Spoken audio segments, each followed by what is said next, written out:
सम, मन को कुमार में जाने से रोको, इसका नाम सम सब में होना चाहिए। दम, इंद्रियों को विषयों की ओर आलतू फालतू दौड़ने से रोको, इसका नाम है दम, ये सब में होना चाहिए। अहिंसा, किसी को मारो मत, किसी को कठोर मत बोलो, यहाँ तक कि मन से भी किसी का सत्यानाश मत सोचो। अहिंसा, ब्रह्मचर्य, ब्रह्मचर्य का पालन करो, इस शरीर के बिंदु शक्ति की रक्षा करो और ब्रह्म जो परमात्मा तत्व है उसमें मन से विचरण करते रहो। ब्रह्मचर्य का पालन सब में होना चाहिए। त्याग, आपको आपकी जरूरत से ज्यादा कोई चीज प्रभु ने दे रखी है तो जो अतिरिक्त है उसको आप गरीबों में बांटो, लुटाओ, त्याग करो। यह जरूरत से ज्यादा हमको नहीं लेना है, नहीं संग्रह करना है। स्वाध्याय, आपके कर्तव्य कर्मों का ज्ञान कराने वाले जो धर्म ग्रंथ है, वेद है, पुराण है, गीता है, भागवत है, रामायण है, भक्तमाल है, इन ग्रंथों का समय समय पर अवलोकन मनन करते रहिए, जिससे पता तो चले कि हमें क्या करना चाहिए और क्या न करना चाहिए। न करने जो कर्मों से बचेंगे और कर्तव्य कर्मों का पालन कर सकेंगे, इसके लिए स्वाध्याय। आर्जवन मैंने विजुता, सरलता जीवन में होनी चाहिए। ऐसी अपने जीवन को टेढ़ी खीर मत बना लो कि जहाँ गए वहाँ के लोग कहे कि अतिथि आए तो बहुवाल आ गया, ये चाहिए वो चाहिए, ऐसा चाहिए ऐसा चाहिए। सादा जीवन को विचार, सरलता होनी चाहिए। संतोष, जो कुछ देव योग से उपलब्ध हो जाए उसी में गुजारा करना सीखो। सूती कपड़ा मिल जाए तो उसी में गुजारा करो, रेशमी मखमल के लिए बेचैन मत हो। काठ की खराओं से गुजारा हो रहा हो तो 1000-1000 रुपए के जूते के लिए बेचैनी मत दिखाओ। संतोष, समदर्शी बनो। ये नहीं कि अपने बेटे को बड़ा हिस्सा दे दिया और छोटे भाई के बेटे को उसने के टाल दिया, नहीं, समदर्शी बनो। और समदर्शी तभी होना जा सकता है जब सब में प्रभु की सत्ता का अनुभव होगा, तभी समदर्शी हुआ जा सकता है। सेवा, तन से सेवा, मन से सेवा, वचन से सेवा, धन से सेवा। जिस लायक प्रभु ने आपको बनाया है आप सेवा करिए। तन पवित्र सेवा किए, धन पवित्र किए दान, मन पवित्र है भजन से हो तुम कल्याण। ग्रामीण होकर बसने, ग्राम इहाओं से मैंने दुनियादारी की वासनाओं से धीरे धीरे वो ग्राम किनारे होते चलो। और इच्छा मौन आत्मविमर्शनम, हम जो कुछ कमा रहे हैं, कमा चुके हैं, कमाएंगे, ये टिकाऊ नहीं है, इसलिए नष्ट होने से पहले इसको कहीं न कहीं अच्छे काम में लगाओ। और नश्वर पदार्थों के पीछे अपने इस अमूल्य मानव जीवन का जो समय है इसको बर्बाद मत करो। कम बोलो, बोलो नहीं, जरूरी हो तो जितनी जरूरत हो नहीं बोलो, जो बोलो सत्य हो और वो किसी के लिए दुखदायी न हो। कहें सत्य प्रिय वचन विचारी, जागत सोवत्सर तुम्हारी, तुलसी मीठे वचन सो सुख उपजत और वशीकरण या मंत्र है कि तजलो वचन कठोर। आत्म विमर्शनम, आत्म विचार विमर्श, इसके दो भाव हैं। एक तो ये कि मैं शरीर नहीं हूँ, मैं आत्मा हूँ। मैं कुर्ता धोती नहीं हूँ, मैं माल अटारी नहीं हूँ, मैं शरीर नहीं हूँ, मैं आत्मा हूँ। एक तो आत्म विमर्शनम का ये भाव और दूसरा आत्मनिरीक्षण करते रहिए। सवेरे जब से जगा हूँ तब से और रात को जब तक सो नहीं गया तब तक मेरे द्वारा आज कोई गलत काम तो नहीं हुआ है। गलत काम हुआ है तो उसको मार्जन करो, उसका प्रायश्चित करो। इस भाव पर बहुत जोर दिया करते थे पूज्य स्वामी श्री कृपात्री जी। प्रत्यहम प्रत्यवेक्षेत नरच्छरितमात्मना किम नुमे पशुस्तुल्यम किम सत्पुरुषेन्द्र। प्रतिदिन आत्मनिरीक्षण, आत्मविचार करो और अन्नाध्यायी संविधान होते जिससे धारण कर। जो कुछ तुमने कमाया, किसी से अन्न कमाया, चाहे नौकरी व्यापार से पैसा कमाया, सारी कमाई पर अपना ही अधिकार मत समझो। 500 मन का गल्ला पैदा किया है तो उसमें बैल ने भी अपना कंधा लगाया था, उसका भी पूरा पूरा दो को। हलवाई ने भी अपना परिश्रम लगाया है और देवताओं ने वर्षा करके फसल को विकास में सहयोग किया है। चंद्रमा ने शीतल अमृतमयी किरणों के द्वारा वनस्पतियों में रस संचरित होने का अवसर दिया है। सूर्य ने तत्त वनस्पतियों में संचरित रस को अपनी पुष्प किरणों से परिपक्व होकर के और हमें प्राप्त होने का अवसर दिया है। इसलिए इन देवताओं का भी हक तुमको दो अपनी कमाई में से। राजा ने पहरेदारी करा करके चौकीदार से और पहरेदार से सुरक्षित रखा है, इसलिए राजा को भी उसका हक कर राज्य कर उसका उसके अनुपात में दे करके। तुम्हारे माता पिता ने, माँ ने 9 महीना गर्भ में ढोए थे, छाती का दूध होने कर पोषण किया था, तेरे मलमूत्र की सफाई करी थी। वे माता पिता बूढ़े हो गए तो उनको भी तुम्हारा कर्तव्य होता है कि अपनी पवित्र कमाई में से उनकी सेवा करो, उन्हें कष्ट नहीं होने पाए। तुम कहीं गए थे भूखे प्यासे तो किसी ने अतिथि समझकर तुमको खिला पिला करके तुम्हारी भूख प्यास को शांत किया था, तो तुम्हारे यहाँ भी कोई भूखा प्यासा अतिथि रूप में आ जाए तो तुम भी उसको अपनी सेवा से संतुष्ट करो। और ये स्वात्मदेवता बुद्धि, जिसको तुम कुछ दे रहे हो, खिला रहे हो, ये मत समझो कि ये कहाँ से आ गया मेरा इतना खर्च कराने के लिए। स्वात्मदेवता बुद्धि, उसमें आत्म बुद्धि, उसमें परमात्म बुद्धि और उसमें आत्मीय बुद्धि, चाहे किस रूप में प्रभु ही आए हो मुझसे सेवा स्वीकार करने के लिए, ये भी प्रभु के नाते अपने ही तो हैं। इस भाव से जिनकी सेवा करो तो जिसकी भी सेवा करोगे उसमें तुमको परमात्मा की सेवा का ही पुण्य लाभ होगा। देवता पांडव, ये तो व्यवहार जगत की बात रही, इस दुनिया के प्रति निभाया। और दुनिया का मालिक जो है, जिसने सूर्य बनाए, चंद्र बनाए, पानी बनाया और पृथ्वी बनाया, हमको शरीर दिया, उसके प्रति भी तो तुम्हारा कर्तव्य है। बिजली कंपनी प्रकाश देती है, हवा देती है, तो उसके लिए बिल पेमेंट करते हैं इलेक्ट्रिसिटी का।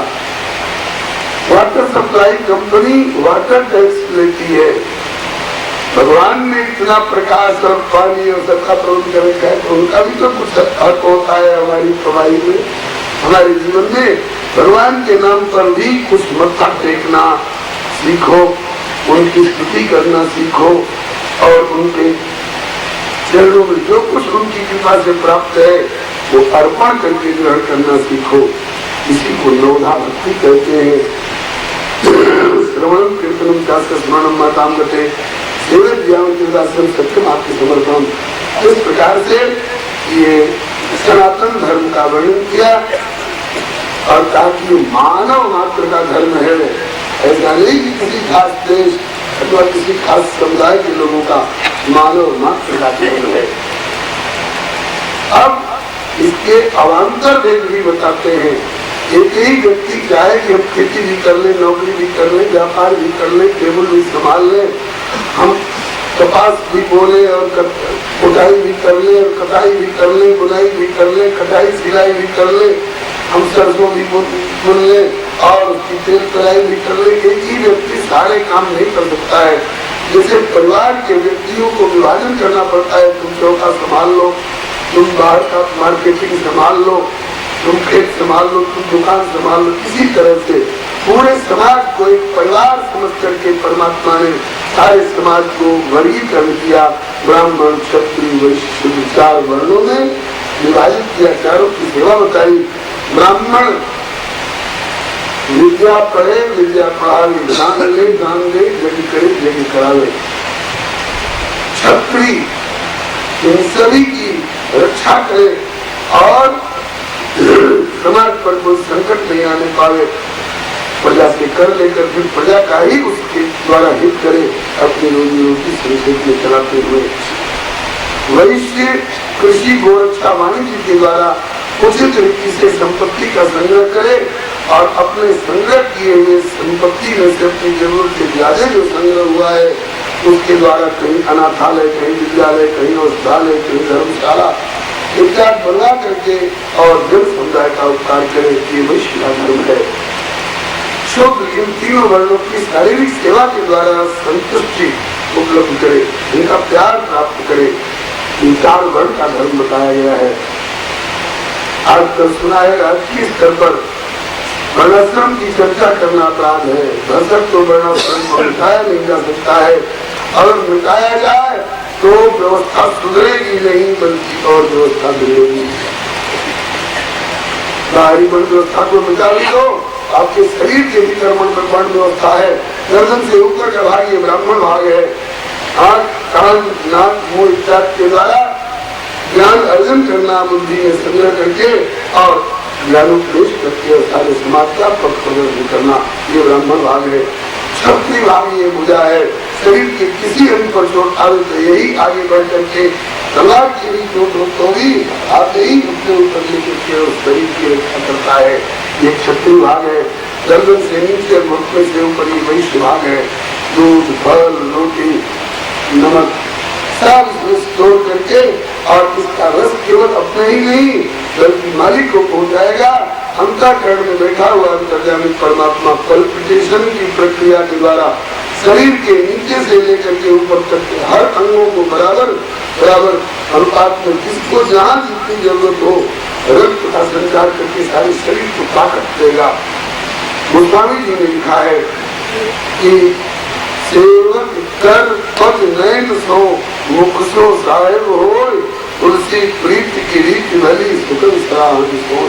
मुखिया मुख सो चाहिए खान पान कवे वाले पोसे सकल अंग तुलसी सहित में। और घुटने से नीचे वाला भाग जो है ये शुद्ध भाग है। ऊपर के सारे वर्णों को धोता है। सबका भाग चरण के ऊपर है तो चरण सबसे नीचे होकर के भी ऐसा नहीं कि घृणा का पात्र हो गया। भगवान विष्णु ने चरणों पर अपना निवास बनाया कि जो सेवा करने वाला होता है वो मुझे बहुत प्यारा लगता है। राम सेवक परम प्यारा।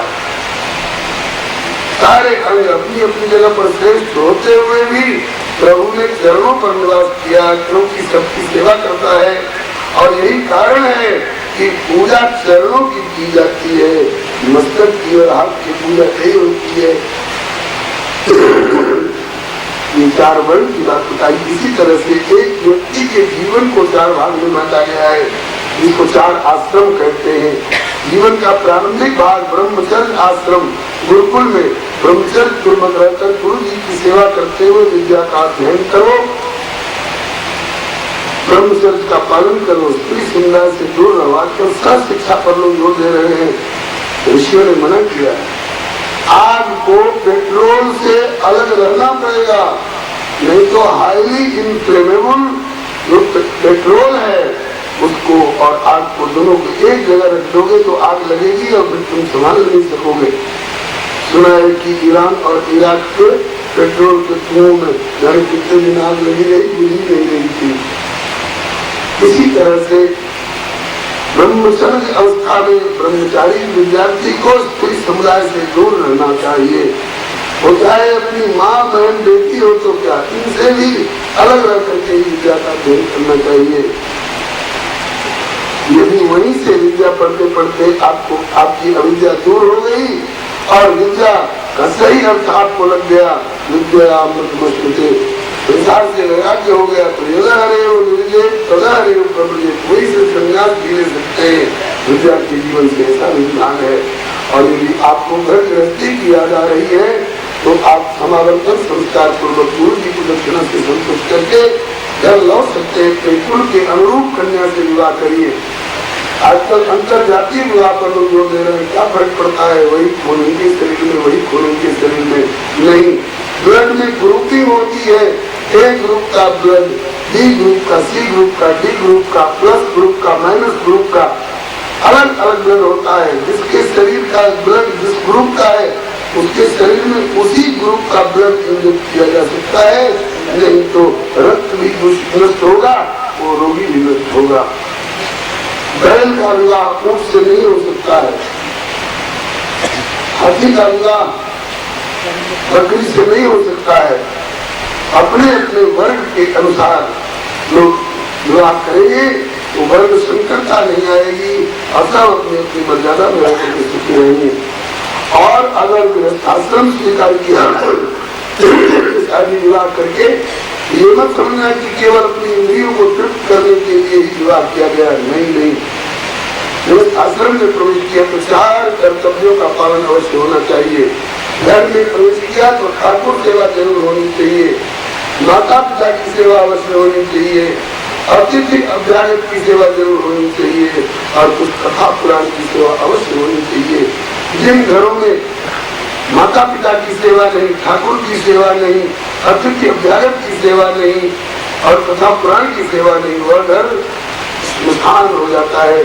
श्री कबीरदास जी को दुनिया निर्गुनिया समझती है और कबीर जी एक दोहे में समर्थन करते हैं, मुझे घर साधु न से और हरि की पूजा नाई, ते घर मरघट सारिखे भूत बसे चिन्माय।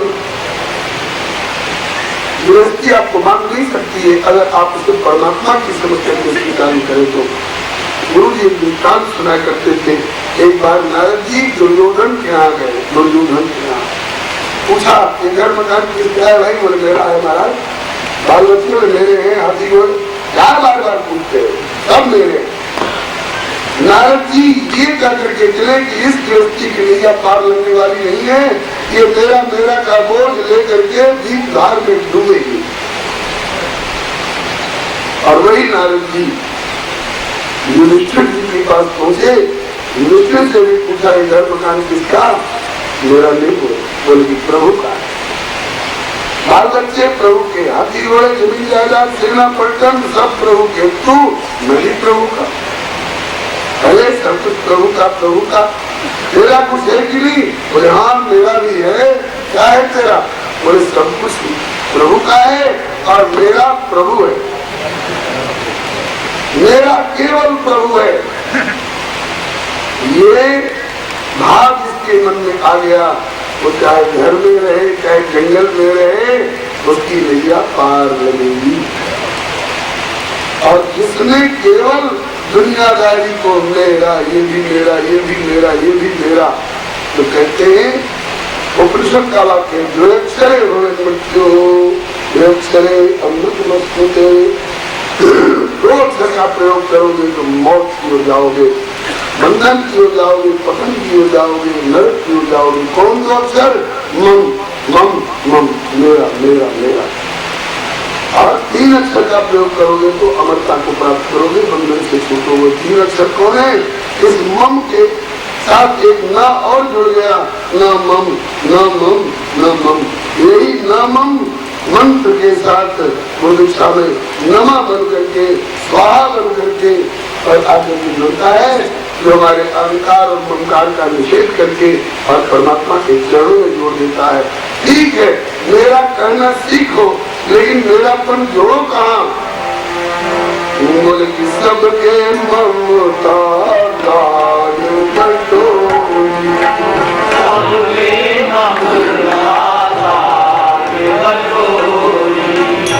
सब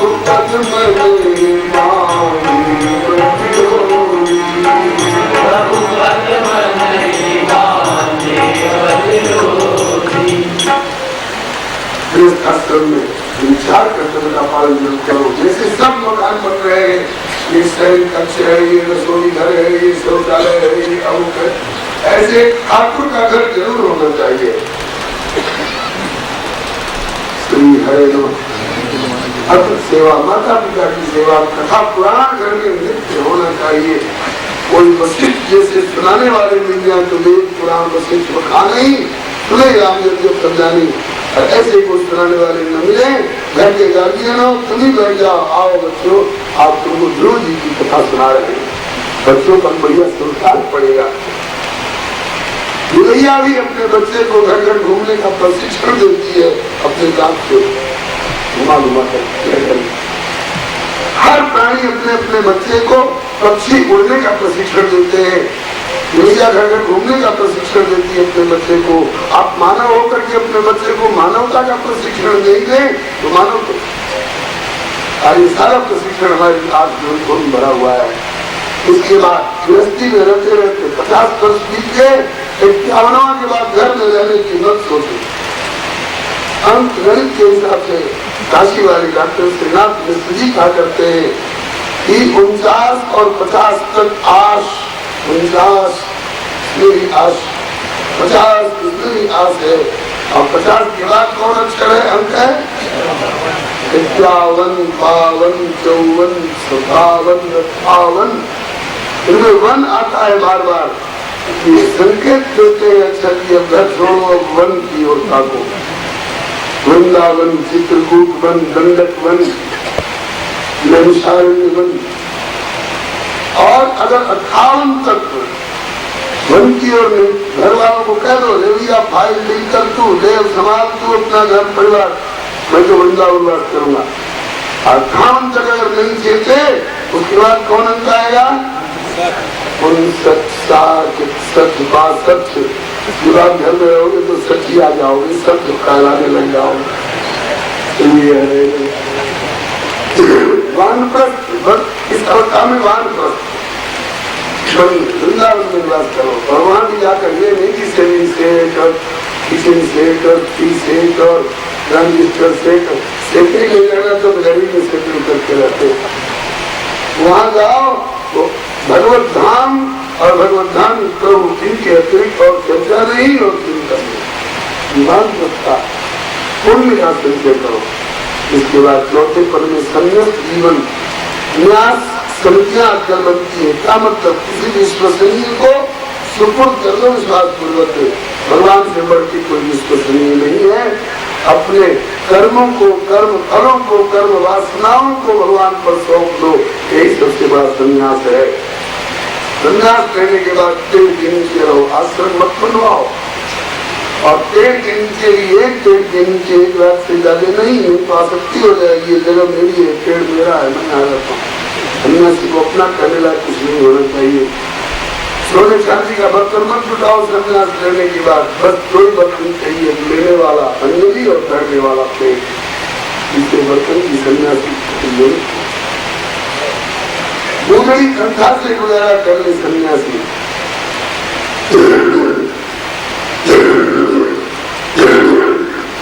इन कर्तव्यों का पालन करते करते एक समय ऐसा आता है जब प्राणी अंतर्मुख होकर के आत्मा परमात्मा का सदा संयोग बना रहता है, गाय का होश नहीं रह जाता कि कब सूर्योदय हुआ, कब सूर्यास्त हुआ, मैं कौन हूँ, कहाँ हूँ, कब भूख लगी, कब प्यास लगी। ये सब जब एक स्थिति भूल जाए उसके बाद विधि निषेध का कोई बंधन नहीं। जैसे सबका कर्तव्य बताया, जैसे माताओं का कर्तव्य निरूपण किया है, ये मेरी लक्ष्मी कहलाती है, ये वैकुंठ है तो वैकुंठ बना के रख सकती है, इनकी गोदी में राम और कृष्ण आया करते हैं। लेकिन कैसे, घर में कला कलेश मचा करके नहीं, रागत द्वेष फैला करके नहीं, बल्कि घर ही में मंदिर बने गई, अनंत को भटके ना गई। घर ही में मंदिर बने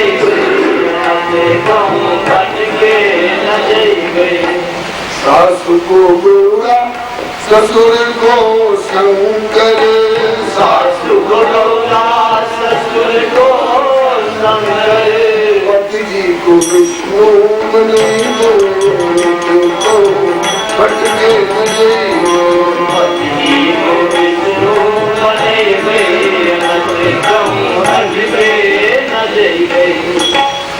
सास ससुर को भवानी शंकर समझ करके उनका आदर करेंगे, पति को साक्षात नारायण समझ करके विष्णु समझ करके आदर करेंगे, देवर को साक्षात लक्ष्मण समझ करके उसका आदर करेंगे, और ननद को साक्षात देवी दुर्गा समझ करके। आज नवरात्र आने वाला है, 2-4 दिनों में कुमारी कन्याओं की देवी जी के समान पूजा की जाती है, तो बाहर की कुमारी कन्याओं की पूजा करेंगे और घर की कुमारी कन्या को हम क्या आलतू फालतू समझेंगे? नहीं, उनको भगवती समझ करके उनका आदर करेंगे। और प्रेम पूर्ण व्यवहार से घर को बिल्कुल बना करके रखते हैं। हमारे औरों की वो धुंधकारी से और कंस से भर्ती होगी, हम इन नियमों का पालन करेंगे तो हमारी वो रवैया और कन्हैया से रहेगी। अब तक आप लोग 7वें स्कंद की कथा सुन रहे थे, अब 8वें स्कंद में आपका प्रवेश हो रहा है। 8वें स्कंद में मनवंतरों की कथा है। श्री युधिष्ठिर जी को ये 7वें स्कंद के पिछले भाग की कथा सुना करके नारद जी वहां से सम्मानित पूजित होकर के अलविदा हो गए। इसी सिलसिले में अवधूत परमहंस का धर्म श्री प्रहलाद जी महाराज के लिए श्री दत्तात्रेय जी महाराज ने बताया है, उसका भी वर्णन नारद जी ने किया है। नारद जी की विदा हो जाने के बाद श्री युधिष्ठिर जी का मोह दूर हुआ है। इसके बाद 8वें स्कंद में मनवंतरों की कथा का वर्णन है। मनवंतर एक समय का विभाग है। दिन और रात तो आप जानते ही, सूर्योदय से सूर्यास्त तक एक दिन, सूर्यास्त से सूर्योदय तक एक रात और एक दिन दोनों मिलकर एक बार, सोमवार, मंगलवार, बुधवार, ऐसे ऐसे 7 बार का एक सप्ताह, 15 दिन का पक्ष, 2 पक्ष का एक महीना, 2 महीने की एक ऋतु, 3 ऋतुओं का एक अयन, उत्तरायण और दक्षिणायन, 2 अयन का एक संवत्सर साल, ऐसे ऐसे साल से लगभग 4,32,000 वर्ष के कलयुग की आयु होती है। इससे दुगुनी द्वापर की, द्विगुनी त्रेता की और चौगुनी सतयुग की, ये सारे युग मिल करके एक चतुर्युगी कहलाते हैं, जिसको एक चौकड़ी भाषा में कहते हैं। ऐसी 1000 चौकड़ी बीत जाती है, 1000 सतयुग, 1000 त्रेता, 1000 द्वापर और 1000 कलयुग, इसको एक कल्प कहा जाता है। ये ब्रह्मा जी का एक दिन है। इतनी ही बड़ी ब्रह्मा जी की रात होती है, ये दोनों मिलकर इतना ही बड़ा ब्रह्मा जी का एक वार, ऐसे वार से 30 दिन का महीना, 12 महीने का साल और 100 साल की आयु एक ब्रह्मा की होती है। ब्रह्मा जी की आयु 2 भागों में बटी है। पहला वर्ष से 50वां वर्ष तक प्रथम परार्ध, 51वां वर्ष से और ब्रह्मा के 100वां वर्ष तक द्वितीय परार्ध। अभी जो ब्रह्मा इस ब्रह्मांड में कार्यरत है, उनका 50 वर्ष से अधिक की उम्र हो चुकी है। इसलिए ब्रह्मा अन्य द्वितीय परार्ध में जाकर के पंडित जी को संकल्प कराते। ब्रह्मा का दूसरा परार्ध चल रहा है। बहुत लोग प्रारार्ध कहते हैं, प्रारार्ध नहीं, परार्ध, प्रथम परार्ध और द्वितीय परार्ध। हम लोगों का जो एक कल्प बताया गया, 1000 सतयुग, 1000 त्रेता, 1000 द्वापर और 1000 कलयुग, इसी को एक कल्प कहते हैं। और एक कल्प के 14 भाग किए गए हैं, वही 14 मनवंतर कहलाते हैं। जैसे अभी वर्तमान भारतीय संविधान के अनुसार हर 5वें वर्ष पूरा मंत्रिमंडल बदला जाएगा। राष्ट्रपति बदले जाएंगे, प्रधानमंत्री बदले जाएंगे, मुख्यमंत्री बदले जाएंगे, MLA MP बदले जाएंगे। इसी तरह से हर मनवंतर में केंद्र बदले जाते हैं, हर मनवंतर में मनु बदले जाते हैं, हर मनवंतर में सप्तऋषि मंडल बदला जाता है। अपने अपने मनवंतर के समय के सर्वोच्च संविधायक लोग हैं। इन मनवंतरों के नाम दिए गए हैं यहाँ।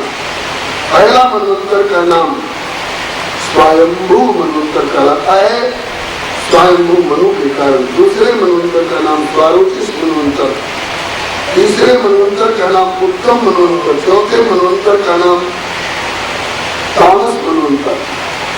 इस तामस मनवंतर के अंतर्गत गज और विराट का युद्ध हुआ था, जिसमें लड़ते लड़ते जब बेचारा गजेंद्र गजराज हार गया तो प्रभु को पुकारा और प्रभु गरुड़ छोड़ करके दौड़ पड़े गजराज की रक्षा करने के लिए।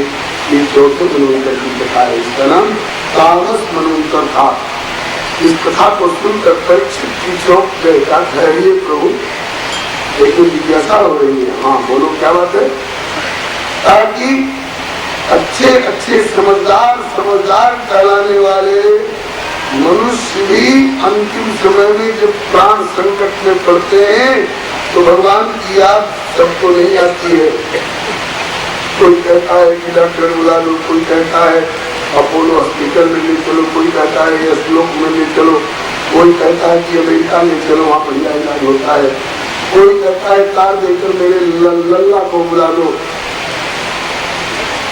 और ये हाथी की तमोगुणी योनि में पड़ करके और गजराज को संकट में अंतिम समय में भगवान की याद कैसे आई?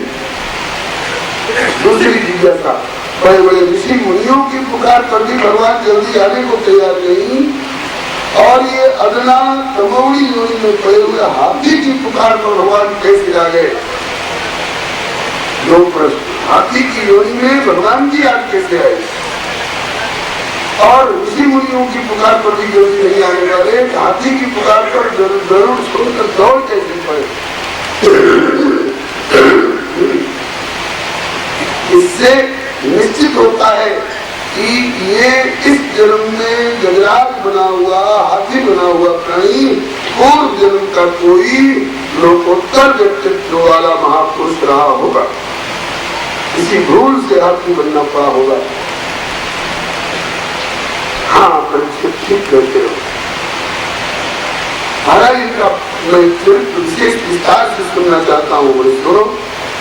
आसी गिरिवरोराजन त्रिकूटे दिविष्णु का क्षीरो देना श्रीमान योजना राजन क्षीर सागर से गिरा हुआ त्रिकूट नाम का एक पर्वत था। आसी था और उस पर्वत की तराई में बहुत सुंदर जंगल था। उस जंगल में एक बड़ा सुंदर उद्यान था। जंगल बेतरतीब वृक्षावली को कहते हैं जंगल, और उद्यान कहते हैं जो मनुष्य अपने हाथों से क्यारीदार पौधों की कतार लगाते हैं। तो बड़ा विशाल जंगल था, उस जंगल में एक उद्यान था, उस उद्यान का नाम था वसुवृक्ष विहान। ये वरुण देवता का उद्यान था। उस पूरे जंगल में सभी तरह के लोग जो गन्य कहलाते हैं रह करके सुखी जीवन बिता रहे थे। उनमें हाथी हथिनियों का भी एक झुंड था। उनमें जो सबसे पराक्रमी हाथी था उसको 1000 हाथी का बल था। उस 1000 हाथी के बल वाले हाथी को लोग गजेंद्र कहते थे, गजराज कहते थे। जैसे गाय बैलों के झुंड में सांड होते हैं न बिजार, ऐसे ही उन हाथी हथिनियों के झुंड में वो गजराज था। एक दिन बेचारा गजराज अपने साथ के हाथी हथिनियों के साथ सरोवर में जल पीने, स्नान करने, जल क्रीड़ा के लिए गया, और वहीं उसी सरोवर में रहने वाले एक ग्राह ने, मगर घड़ियाल ने आकर के उसके पांव को पकड़ लिया और अथाह जल्दी और खींच कर ले जाने लगा। गजराज घबराया। वैसे गजराज में बल कमी नहीं थी, बल की कमी नहीं थी, लेकिन कहा जाता है कि अपनी अपनी ठौर पे सबको लागे दाव, जल में गाड़ी नाव पर और थल गाड़ी पर नाव। अगर जमीन की लड़ाई होती तो गजराज मजबूत था, 1000 हाथी का बल था, दूर से लपेट के एक पटक लगाता तो बड़ा चूर हो जाता अगर जमीन की लड़ाई होती तो। लेकिन जल की लड़ाई पड़ गई, जल में ज्यादा बलवान साबित हुआ, खेल करके ले जाने लगा। तो गजराज ने पुकारा अपने साथ वालों को, मेरे साथियों मेरी रक्षा करो, मैं फंस गया हूँ संकट में, शत्रु मुझे खींच रहा है। दो चार हथिनियों ने हाथ पांव हिलाए, सोन वगैरह, लेकिन जब देखा कि किसी का बस नहीं चलने का, सब छोड़कर भाग गए। संसार की एक पुरानी रीत है, भारत रत्न संसार की ये पुरातन रीत, सुख में सब अपने बने और दुख में जाने। जब कोई मदद करने वाला नहीं रहा। तब गजराज ने ऊपर की ओर देखा, विमानों पर बैठे हुए देवता लोग अपनी देवियों के साथ तमाशा देख रहे थे। गजराज ने पुकारा, देवताओं और तमाशा मत देखो, मैं तुम्हारी शरण ले रहा हूँ, मेरी रक्षा करो। ये देवता लोग बड़े स्वार्थी है, जब तक इनकी भेंट पूजा न करो कोई मदद करने के लिए तैयार नहीं। सब स्वार्थी असुर सुर नर मुनि को न लेत गुण पाए, लेकिन केवल कौशल पाल कृपाल कल्प है। जब देखा कि कोई मदद करने को तैयार नहीं, सरोवर पे गजराज की थी लड़ाई, सरोवर पे गजराज की थी लड़ाई, न गजराज की शक्ति कुछ काम आई, न गजराज की शक्ति कुछ काम आई, कहीं से मदद उसने जब कुछ न पाई, कहीं से मदद उसने जब कुछ न पाई, दुखी होके आवाज हरि को लगाई, दुखी होके आवाज हरि को लगाई, गरुड़ छोड़ नंगे ही पाँव पधारे, गरुड़ छोड़ नंगे ही पाँव पधारे, हरे कृष्ण गोविंद मोहन मुरारे, हरे कृष्ण गोविंद मुरारे, यही नाम मुख में हो हरदम हमारे, यही नाम में हो हरदम हमारे, हरे कृष्ण गोविंद मोहन मुरारे। हरे कृष्ण गोविंद मुरारे। लेकिन गजराज ने कब पुकारा, कब पुकारा?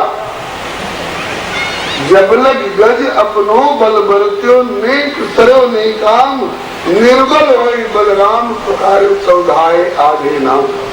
सुनेरी मैंने निर्बल के बलराम, जब कोई हाथी अपनी मदद करने को तैयार नहीं हुए, देवी देवता मदद करने को तैयार नहीं हुए, अपना भी बल जब थक गया, अपबल तत्बल और बाहुबल तो बले नाम, तब सूर किशोर कृपा के संबल हारे को हरि नाम। और प्रभु पुकारते ही तुरंत दौड़ पड़े, पर्यंतम दुसृजन प्राण स्मरण उत्तानो की गदा गले निगदन पद्मामनालोकन निर्गच्छन्न परिच्छलम खगपतिं चारो नावतु ग्रस्तमतंग पुंगव समुद्धाराय नारायण।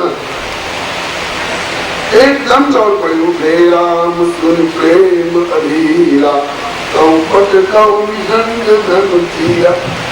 लक्ष्मी जी पूछ बैठी ना, कहाँ इतनी तरह से कहना चाहते थे, हाथी संकट में पड़ा पुकार रहा है, बचाने जा रहा हूँ।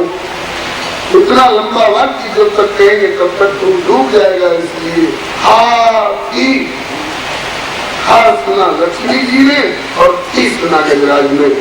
कोई कहते हैं कि गजराज पुकार रहा था गोविंद, तो वो सुना ठाकुर ने और बिंद यहाँ वो कर हमारे बिंद बाकी रहे हो। वैसे श्री सुखदेव जी महाराज का कथन है कि जब गजराज संकट में पड़ा तो एवं योस्तो बुद्धिया समाधाय मनोरथी विजात परमं जाप्यम प्राग जन्मनि अनुशिक्षितम, पूर्व जन्म का सीखा हुआ स्तोत्र याद आया, पुकारा उसी स्तोत्र के द्वारा, ओम नमो भगवते तस्मै यथैव चिदात्मकं पुरुषाय बीजाय परिषाय धीमहि यस्मिन् इदं यतश्चेदं येनेदं येदं स्वयं योस्मात् परस्मात् च परस्तं प्रपद्ये स्वयं वो। विविध श्लोकों वाला यह स्तोत्र उसको पूर्व जन्म का सीखा हुआ याद आया। इसका मतलब कि पूर्व जन्म का जगह जमीन वाला डाली हुई छूट गया होगा, लेकिन विद्या जो सीखी हुई है नष्ट नहीं हुई है। इसलिए अंतिम समय तक संतों से सुन करके, सदग्रंथों से सुन करके अच्छी बातों को हृदय में ग्रहण करना चाहिए। विद्या नष्ट नहीं होती है, ये संस्कार बन करके अगले जन्म का साथ देती है। पूर्व जन्म में सीखा हुआ खुद याद आया, पुकारा, भगवान आ गए। कैसे आ गए? बलिहारी पहले तो गरुड़ जी पर आ रहे थे। तम तद्वदात्मुपलब्ध जगन निवास स्तोत्रम शम्य छंदोमयेन गरुड़ेन समुद्यमान चक्रायोभ्यर्वदासीनो विंद्र। दूर से देखा गजराज ने कि प्रभु आ गए, पीताम्बर फहरा रहा है, मंद मंद मुस्कुराते हुए अभय वरण मुद्रा योग किए। बेटा गड़ा नहीं, अब मेरा बड़ तेरे माथे पर है। इस मुद्रा को याद कर गोस्वामी जी कहते हैं ना, कभी वही हाथ मेरे माथे पर भी एक बार यूं कर दोगे। कबहू तो कर सरोज रघुनायक धरियो नाथ जेकर अभय किए जन आरद्वार दिवस नाम तेरे। तो कर कमल कैसे हैं? बोले शीतल सुखद छां ये कर की गति पाप ताप माया निश्वासर कर सरोज की जात तुलसीदास छाया। मेरे माथे पर भी एक बार कर दो प्रभु अपना हाथ, जागृत में नहीं तो सपने में भी एक बार यूं कर दो, मैं निहाल हो जाऊंगा। प्रभु ने देखा कि गरुड़ जी जितनी तेजी से पहुंचना चाहिए उतनी तेजी से नहीं चल रहे हैं, इसलिए भगवान क्या किए? बोले कि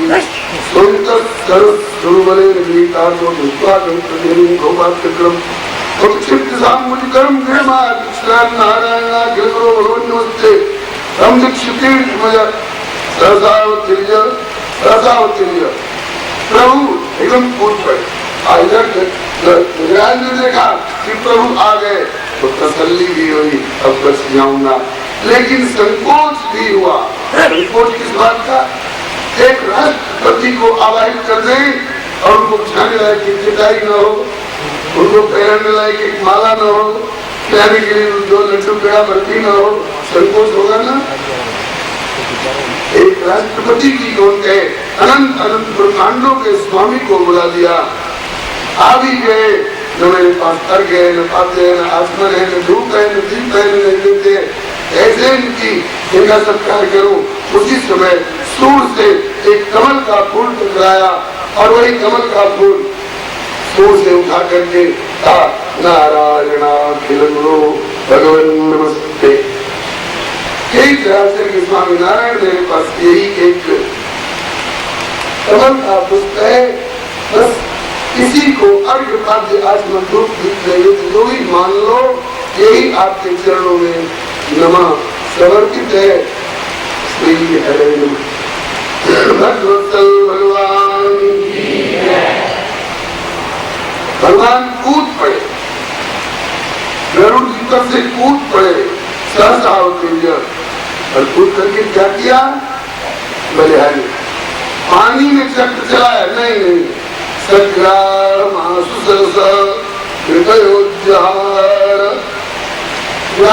समेत गजराज को अगर उठा लिया, जल में से बाहर निकाल करके धरती पर रख दिया और धरती पर रख करके और सुदर्शन को आज्ञा दी।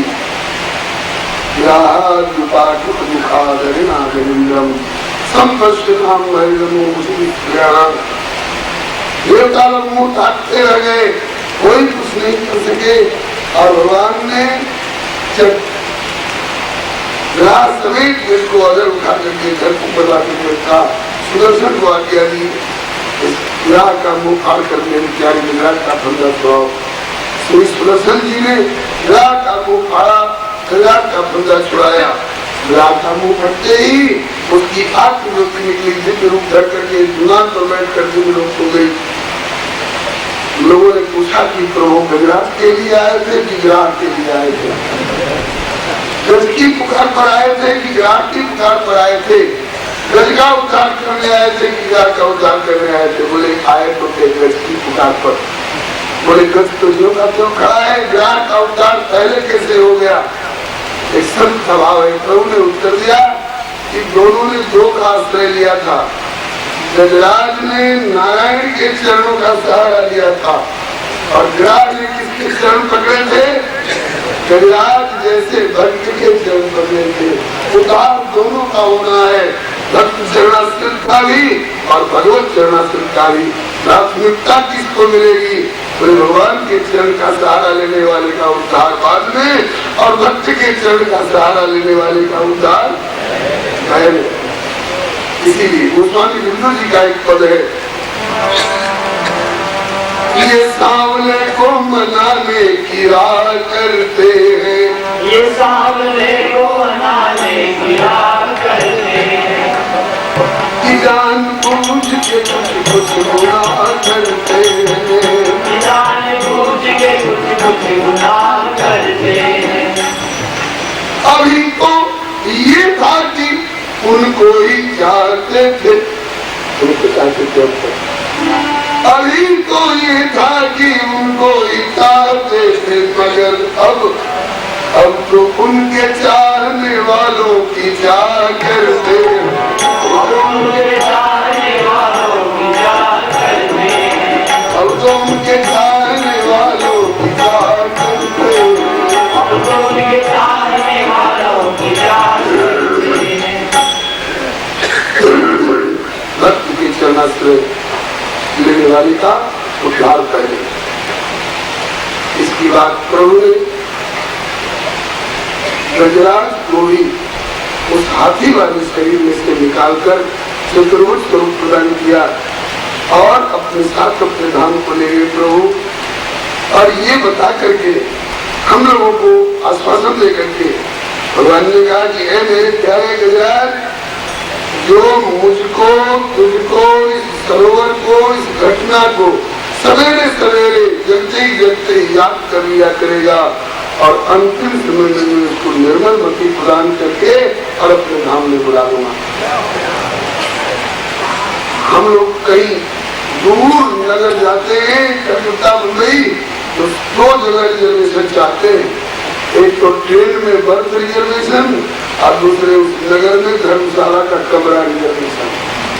जहाँ जाकर के लौटना है वहाँ के लिए तो इतना रिजर्वेशन चाहते हैं, और जहाँ जाकर लौटना नहीं, अगर उस प्रभु के धाम में बढ़िया कमरा रिजर्वेशन हो जाए तो, बढ़िया सीट रिजर्वेशन हो जाए तो करा लो। बोले कि उसकी फीस बहुत महंगी होगी। बोले ना, इतनी सस्ती फीस किसी भी रिजर्वेशन की है ही नहीं। क्या फीस है उस रिजर्वेशन की? बोले सवेरे सवेरे जगराह वाले प्रसंग को याद कर लिया करो, वाणी से गजेंद्र मोक्ष का पाठ कर लिया करो, न बुरा सपना आएगा, और कदाचित बुरा सपना आया तो न उसका बुरा फल होगा और न तुम बंधन में पड़े रहोगे। तुम अंतिम समय में प्रभु निर्मल मति प्रदान करके अपने पास बुला लेंगे और अपने चरणों में रख लेंगे। अब ये जो प्रश्न है कि हाथी की तमोगुणी योनि में पढ़ करके भी जगराज को अंतिम समय में भगवान की याद कैसे आई, इसका उत्तर देते हुए दोनों के पूर्व जन्म की कथा बताई है। पूर्व जन्म में हूहू नाम का गंधर्व था। सरोवर में स्नान जल क्रीड़ा करते समय अपनी पत्नियों के साथ हास प्रयास क्या किया। देवल ऋषि भजन कर रहे थे, जल में खड़े होकर देवल ऋषि के पांव पकड़कर डुबकी लगाकर खींच दिया। बेचारे गिरे, उत्सुक हुए, ताली बजा के हंसने लगा। महात्मा ने कहा, नीच, पर उनके सामने आपस में भी हास प्रयास करना अनुचित है, और तू आपस में क्या सब किया? संत से बखाव करने चला है, मेरा पांव पकड़ के जल में खींच कर गिरा रहा है। ऐसे तो ग्राह खींचते हैं, ग्राह बनने का मतलब क्या? जा, अगले जन्म में ग्राह बनेगा। उतनी ठिकाने आई, क्षमा लगने पर तो माफी मांगी, भगवान भूल हो गई, क्षमा करो। अब से ऐसी भूल तो नहीं करोगे? नहीं भगवान। अच्छा जा, तेरे उद्धार का उपाय बता देता हूँ।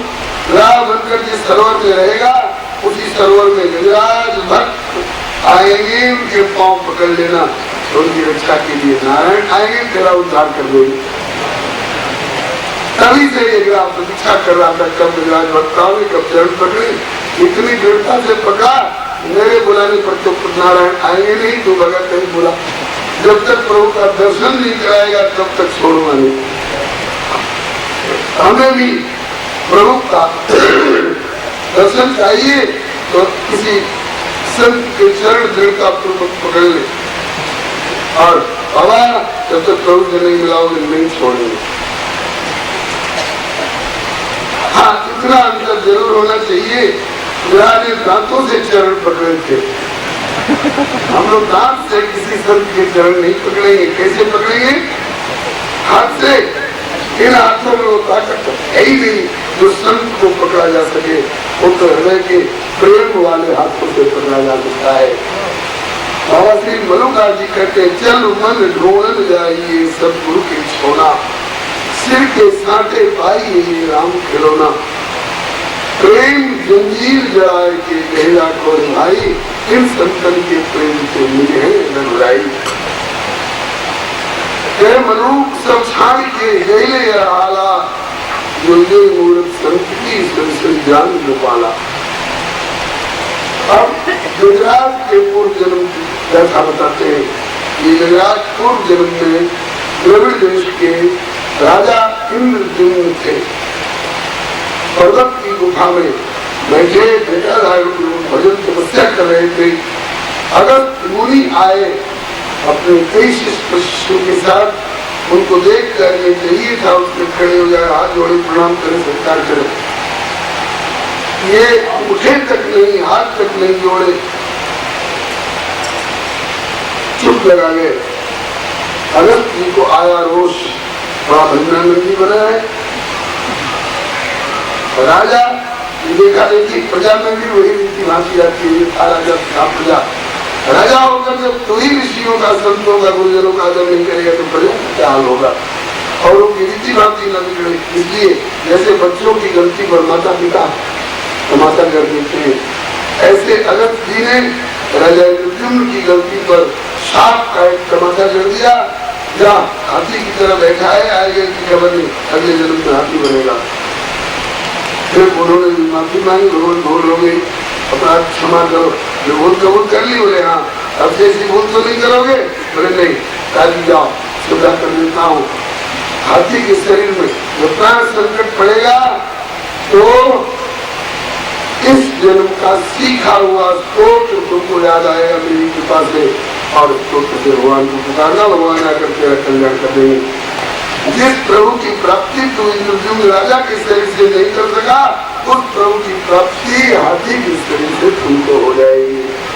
ये बढ़िया उच्चतम व्यक्तित्व उस महापुरुष का ये पूर्व जन्म का संस्कार और इस जन्म में आकर के प्रकट हो गया। भक्ति बीज बिन से नहीं जो जुग जाए अनंत, ऊंच नीच गर्जन में हो संत को संत। भजनानंदी किसी भी शरीर में जाएगा, वहां भी भगवान का भजन करेगा, भजन होगा। कल वाला पद आज फिर दोहरा लीजिए। बिगड़ल जन्म जन्म के सुधरल जिंदगनिया, लगनिया जिनकी राम से लगी।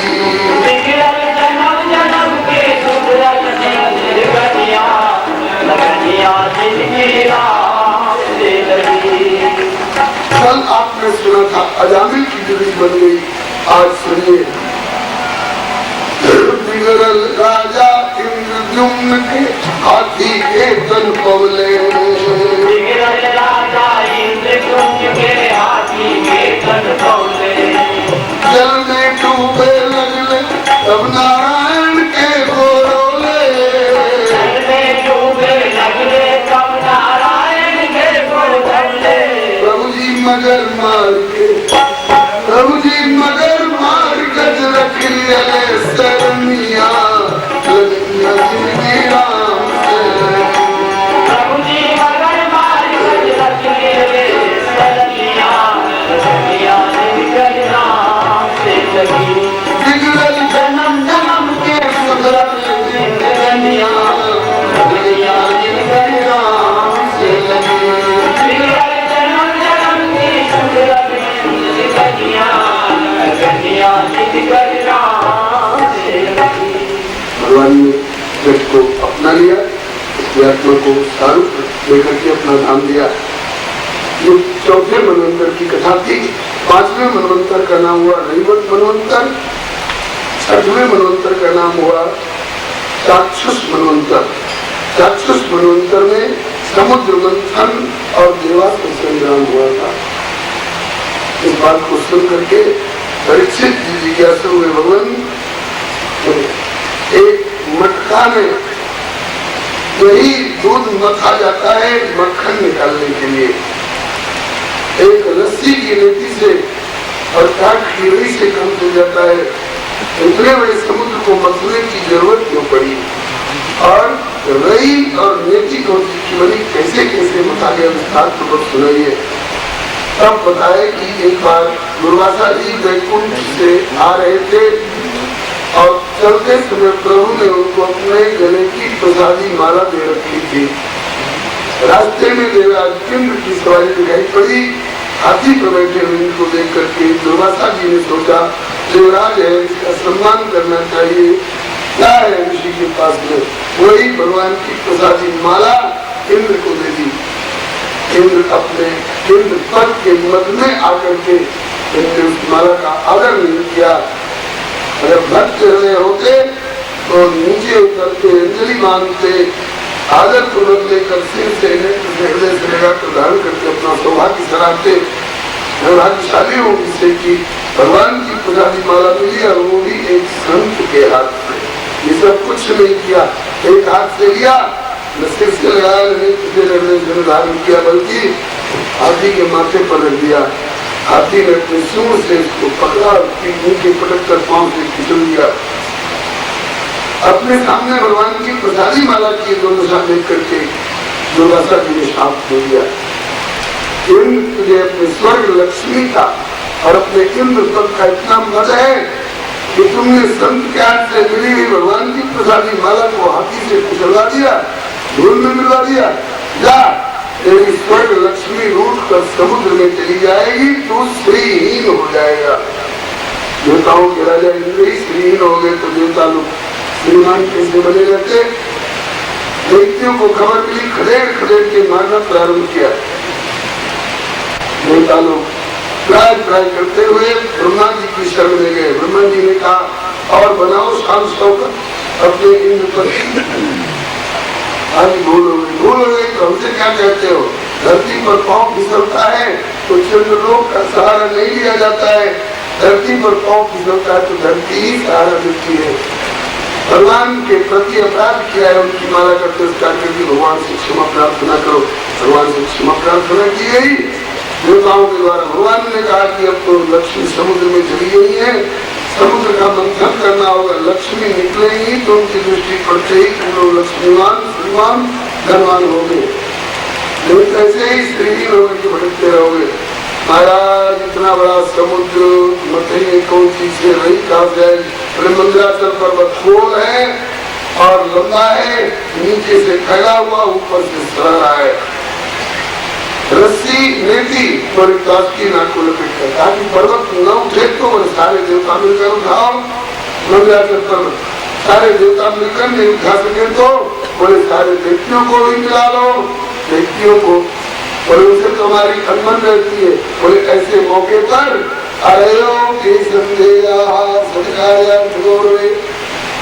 ऐसे समय पर सब पार्टी एक हो जाए, आपस में लड़ते रहेंगे। हाँ, इलेक्शन के दिनों में और जब चीन और पाकिस्तान की लड़ाई हुई तो सब पार्टी को एक हो जाना चाहिए। इस तरह से भगवान ने शिक्षा दी। देवताओं ने जाकर के दैत्यों से तालमेल किया कि समुद्र मंथन से अमृत निकलेगा और भी रत्न निकलेंगे, लक्ष्मी जी निकलेंगे, उनकी दृष्टि पर हम लोग श्रीमान हो जाएंगे। तो पहले तो दैत्यों ने मारने पीटने की धमकी दी, लेकिन जो सोचा इतना बढ़िया प्रस्ताव लेकर के आए हैं तो तालमेल कर लिया। केवल अकेले देवता लोगों से भी काम नहीं हो सकता, केवल दैत्यों से भी काम नहीं हो सकता है। अब दोनों मिल करके काम करें तो इस समुद्र के सामर्थ्य कार्य हो सकता है। सारे देवता सारे देव को मिल करके उठाने गए, उठे नहीं मंदराचल पर्वत। निराश हुए। भगवान ने कहा कितना निराश हो रहे? बोले उठता ही नहीं। तुमसे नहीं होता, हमसे करना चाहिए ना। भगवान ने एक हाथ से उठा लिया बच्चों की गेंद की तरह, गरुड़ जी की पीठ पर मंदराचल पर्वत रख दिया। गरुड़ करो मदद भाइयों की। सारे देवता सारे चकित होकर देखते रहे। अरे भैया, इसीलिए इनको भगवान कहा जाता है सारे देवता सारे देव मिल करके इसे हिला नहीं सके और तो बच्चों की ये टीचर उठा लिया। यही तो भगवत्ता है। आजकल तो बनावटी भगवान लोग घूम रहे हैं, इसे मंगलाचरण उठ जाएगा क्या? हाँ, और तो कहते हैं अभी भगवान है। तो गोवर्धन पर्वत की एक शिला उठा करके दिखाओ ना, नानी मरने लगेगी। रहीम जी कहते हैं रहीमन छोटे नरसों होत नहीं पर काम, बजट नगाड़ा ना सुनो सौ शिवा के काम। शिवा के नाम से नगाड़ा नहीं मनाया जाता है। भगवान का काम भगवान ही कर सकते। लोगों ने कहा कि अरे यार भगवान तो भगवान है, गरुड़ की हिम्मत देखो। 2-4 बार पंखी किया, समुद्र के किनारे लाके डाल दिया। पर गरुड़ भी तो उसी बाप का बेटा है ना, जिस बाप के बेटा देवता और देव कश्यप जी की है तुम्हें, गरुड़ भी उसी कश्यप जी की बेटा। भगवान से संपृक्त होने के कारण इतनी ताकत इनमें रही कि 2-4 बार पंखी की लाके समुद्र के किनारे डाल दिए। आग ढकेल करके जलाओ समुद्र में और फिर मतो ढकेल ढकेल के समुद्र में मंदाचल पर्वत डाला, पूरा पर्वत ही डूब गया। तो वो रही ऊपर नहीं रही तो मथेंगे कैसे? तो भगवान ने कच्छप रूप धारण करके नीचे उठ करके पीठ पर मंदाचल पर्वत दिया। बोले कि अब रगड़ो, बोले प्रभु आपकी पीठ छिल जाएगी, पीठ पर मंदाचल पर्वत है, जो करेंगे तो आपकी पीठ छिल जाएगी। बोले नहीं, गर्मी के दिनों में मरौड़ी हो जाती है तो लोग और पीठ पर हाथ नहीं पूछता तो कहते रही है लेकिन मेरे पीछे खुजा दो। कोई खुजाने वाला नहीं मिले तो चारपाई और दीवार में रगड़ते हैं। तो उस समय खुजाने से तकलीफ नहीं होती है, बड़ा आनंद आता है। भगवान बोले मेरी पीठ की खुजार मिट जाएगी। तो बासुकीनाथ को लपेट करके मुंह की ओर देखते हुए पूछ की ओर देवताओं ने पकड़ा, रगड़ने लगे, कुछ नहीं निकला, वोल्टेज कम थी। तब अंत में भगवान नारायण ने एक रूप से और प्रकट होकर चतुर्भुज रूप से हाथ लगाया, पूरी वोल्टेज आई गई और घर घर करके जब मंथन होने लगा, अमृत बाद में निकलेगा, पहले विष निकला, काल कूट हलाल विष। इतनी झड़प की जेठ की दुपहरी में उतनी लू नहीं चलती होगी, लगा कि सारे के सारे जल जाएंगे देवता देवते। बचाओ बचाओ, हरे जी कोई नहीं बचा सकता, भोलेनाथ को पुकारा। तो भोलेनाथ को पुकारा, देव देव महादेव होता तुम बहुत भावना शरणातन नान हे भाव भोलेनाथ बचाओ। भोलेनाथ पार्वती जी से बोले, ये हाँ भोलेनाथ प्रजा चल रही है, ताकि बचाइए, ताकि मुझे विष पीना पड़ेगा, आप पी लीजिए, ताकि धन्य पति व्रता हो। पति को जहर पीने की सलाह दे रही है।